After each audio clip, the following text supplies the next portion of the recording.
तो भैया आप सभी को पहले दिल से राम राम। मैं मुकेश चंद्रगुण, नोएडा, इंडिया से। और आज हम बात करेंगे कार की ओवर हीटिंग के बारे में। कई बार ये होता है कि गाड़ी ओवर हीट हो रही है, लेकिन समझ में नहीं आता कि कहाँ से हो रही है। कई बार पंगे भी खा जाते हैं, धोखा भी खा जाते हैं, कुछ करवा भी लेते हैं, लेकिन तभी भी समझ में नहीं आता है कि एग्जैक्टली ये हीटिंग प्रॉब्लम है किधर। तो उसके लिए मैंने एक फार्मूला तैयार किया है, और देख सकते हैं सिर्फ यही फार्मूला है तैयार किया। सिर्फ इस फार्मूले से बहुत ही आसानी से स्टेप बाय स्टेप पकड़ सकते हैं कि फॉल्ट एक्चुअली है किधर। रेडिएटर में है, फ्यूज में है, पंखे में है, या फिर ईसीयू में है, thermostat valve, head gasket, heater coil, कहाँ है दिक्कत। तो आइए समझते हैं पूरी डिटेल में, और बिल्कुल स्टेप बाय स्टेप समझाऊंगा मैं। तरीके से ध्यान देना, बहुत ध्यान से वीडियो को देखना। सिर्फ एक बार ध्यान देके देखने की बात है। एक बार आपके माइंड में उतर गया ना ये हिसाब किताब, आप कभी मार नहीं खाओगे, कभी भी किसी गाड़ी में नहीं फंस सकते यार। मैं पूरी गारंटी देता हूँ इस चीज की, दिक्कत ही नहीं आने की। ध्यान से देखो वीडियो को, अच्छा लगेगा तो कमेंट मार देना और लाइक मार देना बाद में, अभी नहीं। समझ लेते हैं बारीकी से कि पहले वर्किंग क्या है, फिर स्टेप बाय स्टेप बताऊंगा कि कौन कौन से फॉल्ट हो सकता है, किसकी कमी हो सकती है, और आप आसानी से 5 मिनट के अंदर फॉल्ट को पकड़ सकते हैं। किसी से कुछ भी पूछने की आपको जरूरत नहीं पड़ेगी, इतना बढ़िया फार्मूला है ये। ठीक है, तो सबसे पहले इसकी वर्किंग समझते हैं कि वर्किंग काम कैसे करता है। तभी मान लो ये इंजन मैंने बनाया है, हालांकि ब्लॉक है पर पूरा इंजन, इसको मान के चलते हैं कि पूरा इंजन है। जब भी गाड़ी स्टार्ट होती है, गाड़ी ठंडी रहती है, स्टार्ट होने के बाद से गाड़ी स्टार्ट हो जाती है तो कूलेंट पंप पे काम करता है। वाटर पंप सक करता है इधर से एल्बो के पास से, ये एल्बो है, मैंने एल्बो बनाया हुआ है, ये सक करेगा। तो यहाँ पे 2 लाइन है, एक हाई टेम्परेचर की लाइन है और एक लो टेम्परेचर की लाइन है। ठीक है, 2 लाइन है, 2 टेम्परेचर पे इंजन काम करता है, लो टेम्परेचर और हाई टेम्परेचर पे। ठीक है, अब क्या है, थर्मोस्टेट वाल्व लग रहा है, तो थर्मोस्टेट वाल्व लो टेम्परेचर पे रेडिएटर के कनेक्शन को बंद करके रखता है, यानी हाई टेम्परेचर को बंद करके रखा हुआ होता है। अब कौन सा खुला रहता है, लो टेम्परेचर का। जैसे ही गाड़ी स्टार्ट होती है, वाटर पंप चलता है, तो ये लो टेम्परेचर का सक करने लगता है इधर से। तो इंजन फुल होकर ऐसे करके फिर जाता है हीटर कॉइल में, जो डैशबोर्ड के अंदर लगा हुआ रहता है, और ऐसे करके फिर आता रहता है इंजन के अंदर, यानी ये सिस्टम चलता रहता है लो टेम्परेचर का। लो टेम्परेचर का कनेक्शन क्यों पहले कर दिया उसने, मैं बता रहा हूँ। जैसे हम गाड़ी चलाते हैं और ठंडी के टाइम में मुझे हीटर की ज़रूरत होती है कि गाड़ी में हीटर चाहिए, तो हम हीटर ऑन करते हैं। तो इंजन के अंदर फर्स्ट में जो गाड़ी गर्म होती है, तो पहला कनेक्शन हीटर में इसीलिए किया जाता है ताकि कस्टमर को भी हीटर मिलने लगा जल्दी से गर्म हवा, और इंजन का सिस्टम भी चलता रहे। हर गाड़ी का ऐसा ही मेथड होता है, थोड़ी सी मॉडिफाई होती है, बाकी मेथड यही होते हैं। तो सबसे पहले क्या होता है, जब टेम्परेचर 80 पे पहुंच जाता है तो ये थर्मोस्टेट वाल्व खुलता है।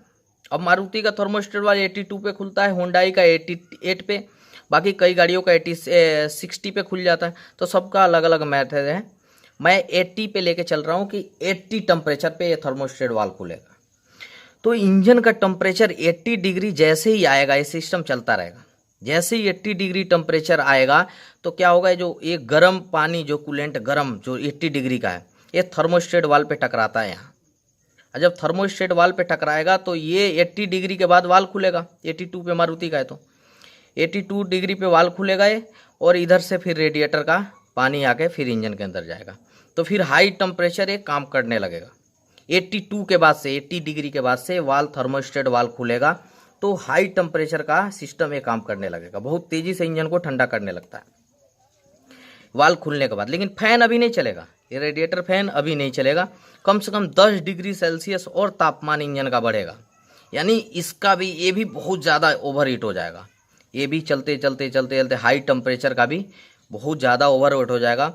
जब टेम्परेचर 10 डिग्री सेल्सियस और बढ़ जाएगा, यानी 90 डिग्री पे पहुँच जाएगा, या फिर जो वाल्व 88 डिग्री यानी 90 डिग्री पे खुलता है वो 100 डिग्री पे पहुंच जाएगा, तब ये फैन चलेगा। अब कैसे चलेगा, जब इंजन का टेम्परेचर 90 डिग्री हो जाएगा या फिर 100 डिग्री हो जाएगा, तो यहाँ पे एक टेम्परेचर सेंसर लगा हुआ। ये टेम्परेचर सेंसर ईसीयू को सिग्नल देगा कि इंजन का टेम्परेचर इतना हो गया। तो ईसीयू क्या करता है, मीटर को भी बताता है कि यार इतना मीटर है, और ईसीयू डायरेक्ट फैन को चला देता है रिले के थ्रू। यहाँ एक रिले लगा हुआ है, रिले के थ्रू फैन को चला देता है। अब बात कर लेते हैं फॉल्ट का, कि फॉल्ट कहाँ कहाँ से आ सकता है। आपको जब भी गाड़ी ओवर हीट हो रही है तो आप गाड़ी को कर लो बिल्कुल पूरा ठंडा, उसमें कर लो कूलेंट टॉप अप, यहाँ कूलेंट टॉप अप कर लो, पूरा भर लो कूलेंट को। अब गाड़ी को स्टार्ट करो। सबसे पहला पाइप जो चेक करना है वो ये वाला पाइप चेक करना है जो इंजन से हीटर कॉइल में जा रहा है। ये पाइप गर्म हो रहा है कि नहीं हो रहा है। यदि ये पाइप गर्म हो रहा है तो फिर ये वाला पाइप चेक करो कि ये पाइप गर्म हो रहा है कि नहीं हो रहा है। यदि ये पाइप गर्म हो रहा है, ये पाइप गर्म नहीं हो रहा तो गाड़ी आपकी ओवर हीट करेगी। हीटर कॉइल पूरी तरीके से चोक है, इस चीज़ का ध्यान रखना कि एक गर्म हो रही है एक नहीं गर्म हो रही है। पहला टेस्टिंग का हीटर कॉइल ये चोक है, इसकी वजह से गाड़ी ओवर हीट आपकी कर जाएगी बहुत जल्दी। कैसे करेगी मैं आगे बता रहा हूँ। जैसे ये पानी का कनेक्शन है जो यहाँ से आके ये थर्मोस्टेट वाल पे आता है, तो क्या होगा जब यहाँ तक ये गर्म पानी आएगा ही नहीं तो थर्मोस्टेट वाल खुलेगा नहीं, और जब खुलेगा नहीं तो इंजन का टेम्परेचर बहुत ज़्यादा हो जाएगा और ये पतले से पाइप में कवर नहीं कर पाता है, इसलिए गाड़ी ओवर हीट हो जाएगी। क्योंकि ये वाल खुलेगा नहीं, रेडिएटर काम नहीं करेगा और फैन ECU चला देगा। क्योंकि ECU को पता पड़ेगा कि यहाँ इंजन का टेम्परेचर 100 डिग्री हो गया तो ECU फैन को चला देगा। फैन तो चलेगा लेकिन ये कनेक्शन जब चलेगा नहीं, ये कनेक्शन तो गाड़ी ओवर हीट होगी। तो पहला पॉइंट पकड़ने का ये है कि ये चेक किया जाए और ये चेक किया जाए। ये दोनों पाइप यदि सेम गर्म नहीं हो रहा है तो फिर ये कूलिंग कॉइल की हीटर कॉइल की दिक्कत है, सॉरी ये हीटर कॉइल का चेंज करना पड़ेगा। कई बार करते हैं, जैसे एक गाड़ी में मैंने अभी i10 ग्रैंड में करा था, इंजन करने के बाद से ओवर हीटिंग हो रही थी, उसका हीटर कॉइल चोक था, इंजन सीज कर दिया तो मैंने अलग कर दिया। ये देख सकते हैं, ये कहानी थी। सिर्फ फॉल्ट जल्दी पकड़ में नहीं आएगा। अब बात करते हैं यहाँ से आके जब ये सिस्टम यहाँ भी गर्म सही हो रही है, यहाँ भी गर्म सही हो रही है, तभी भी पंखा चल रहा है। यानी ECU को पता चल रहा है कि 100 टेम्परेचर से ज़्यादा हो गया, पंखा चल रहा है लेकिन पानी ये वाली ओवर हीटिंग हो रही है गाड़ी, ये वाला पानी खींच नहीं रहा है, ये वाला रेडिएटर का, ये दोनों पानी। तो क्या होगा उस कंडीशन में, क्या होगा यदि यहाँ ये वाला लाइन चालू है तो थर्मोस्टेट वाल ख़राब है। थर्मोस्टेट वाल ख़राब रहेगा तो क्या होगा, ये पानी जो है ना इधर का चलता रहेगा लेकिन ये वाला खुलेगा ही नहीं, इसलिए सक ही नहीं कर पाएगा और गाड़ी ओवर हीट होगी। तो दूसरा जो पॉइंट है ये थर्मोस्टेट वाल ख़राब हो जाएगा तो दिक्कत आएगी ऐसे में कि गाड़ी आपकी ओवर हीट होगी। और वीडियो रोक के एक चीज़ मैं बताना चाहता हूँ, यदि थर्मोस्टेट वाल कई लोग निकाल के फेंक देते हैं, क्योंकि मेरे पास इंजन के लिए गाड़ियाँ आती हैं, उसमें देखता हूँ थर्मोस्टेट वाल खुल के फेंका गया है। तो मैं आपको बता देता हूँ कि ये फेंकने से बहुत गाड़ी के अंदर नुकसान होता है, बहुत तगड़ा नुकसान होता है। शायद ना मालूम हो पर आप बोलोगे तो ये थर्मोस्टेट वाल पे स्पेशल मैं वीडियो बना दूंगा। बहुत ज़्यादा नुकसान होता है भाई। जब मैं वीडियो बनाऊंगा ना इसके बारे में बताऊंगा तो आप सोच के यकीन नहीं करोगे, यार इतना बड़ा नुकसान हो सकता है इस थर्मोस्टेट वाल से। कई लोग निकाल के फेंक देते हैं, डायरेक्ट हो जाता है, ये भी डायरेक्ट हो गया, ये भी डायरेक्ट हो गया। तो उससे नुकसान क्या है, इन सारी चीज़ों पे आप बोलोगे तो थर्मोस्टेट का मैं एक वीडियो बना दूंगा बहुत बढ़िया करके। अभी तीसरा क्या है, रेडिएटर का। रेडिएटर का कैसे जाने कि रेडिएटर खराब है। ये कनेक्शन चालू हो गया, थर्मोस्टेट वाल्व खुल गया, रेडिएटर खींचने लगा, शक करने लगा, लेकिन रेडिएटर का ये वाला पाइप गर्म हो रहा है और ये वाला पाइप ठंडा है। यानी कि जो गर्माहट इधर से आ रहा है, हाथ से हम पकड़ के चेक करते हैं, यदि जो गर्माहट इधर आ रहा है वही गर्माहट इधर नहीं निकल रहा है, यानी ये इधर ठंडा है बिल्कुल, तो गाड़ी का रेडिएटर आपका ख़राब है। रेडिएटर क्लीन कराना पड़ेगा। क्या होता है, रेडिएटर चोक रहते हैं तो जो गर्म पानी आता तो है कूलेंट, लेकिन यहाँ से पास नहीं होता है, ये पास नहीं होगा, यहाँ से ओवरफ्लो करके यहाँ रिजर्वायर में ठेल देगा, तो रिजर्वायर फुल होगा, ओवर होगा, ऐसे करके होगा। तो ये रेडिएटर की कमी होती है, रेडिएटर चोक होते हैं। तो इसका पकड़ने का तरीका, पहले ये गर्म चेक करो, फिर ये गर्म चेक करो, फिर ये गर्म चेक करो, फिर ये गर्म चेक करो। ये ठंडा निकल गया तो आपका ये खराब है। ये ठंडा निकलता है तो थर्मोस्टेट वाल्व भी खराब है। थर्मोस्टेट वाल्व यदि रेडिएटर का क्लीनिंग, यदि रेडिएटर की लाइन बिल्कुल ओके है तो रेडिएटर क्लीन करा दिए, तभी भी पाइप ठंडा हो रहा है तो थर्मोस्टेट वाली चेक करने पड़ेंगे आपको, ठीक है। यदि ये भी ओके है, ये भी लाइन ओके है, ये भी गर्म हो रही है, लेकिन ओवरहीट फिर भी इंजन हो रहा है, फैन भी टाइम से चल रहा है, इधर पानी भी नहीं फेंक रहा है, तभी भी इंजन गर्म हो रहा है, तो उस कंडीशन में क्या होगा, हमने सिर्फ एक चीज़ें चेक करनी है, जो रिटर्न होता है इसका, इंजन का जो रिटर्न पाइप कनेक्शन होता है ना, ये चीज़ें चेक करनी है कि क्या इसको खोल के कि इसमें से कूलेंट बाहर फेंक रहा है कि नहीं। यदि कूलेंट नहीं फेंक रहा तो आपका वाटर पंप खराब है। ये रिटर्न पाइप पतली सी यदि नहीं फेंक रहा है तो ये वाटर पंप खराब है जिसकी वजह से गाड़ी ओवर हीट होगी। अभी फैन का ये सारा सिस्टम काम कर रहा है बढ़िया करके, ठीक है। उसके बाद यदि फैन नहीं चल रहा है तो गाड़ी आपकी ओवर हीट होगी।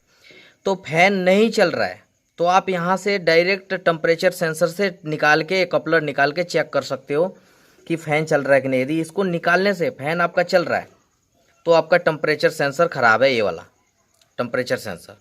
निकालने से फैन चल रहा है तो, यदि निकालने से भी नहीं चल रहा है तो आपका रिले में प्रॉब्लम है। अब हमने निकाल दिया, फैन चल गया, लगाया, फैन नहीं चला, तो टेम्परेचर सेंसर ख़राब है। अब हमने टेम्परेचर सेंसर भी दूसरा डाल दिया तो भी नहीं चल रहा है, तो कहाँ दिक्कत है? तो ECU में दिक्कत है। यदि इसको निकालने से भी नहीं चल रहा है तो ये रिले का प्रॉब्लम है, फैन का प्रॉब्लम है, ठीक है। ये हो गया। इधर आ जाओ। अब देखो, ये टेक्नीशियन के लिए चूंकि ये मेथड था, लेकिन ये हर कोई किसी के लिए मेथड है, कोई भी समझ सकता है आसानी से।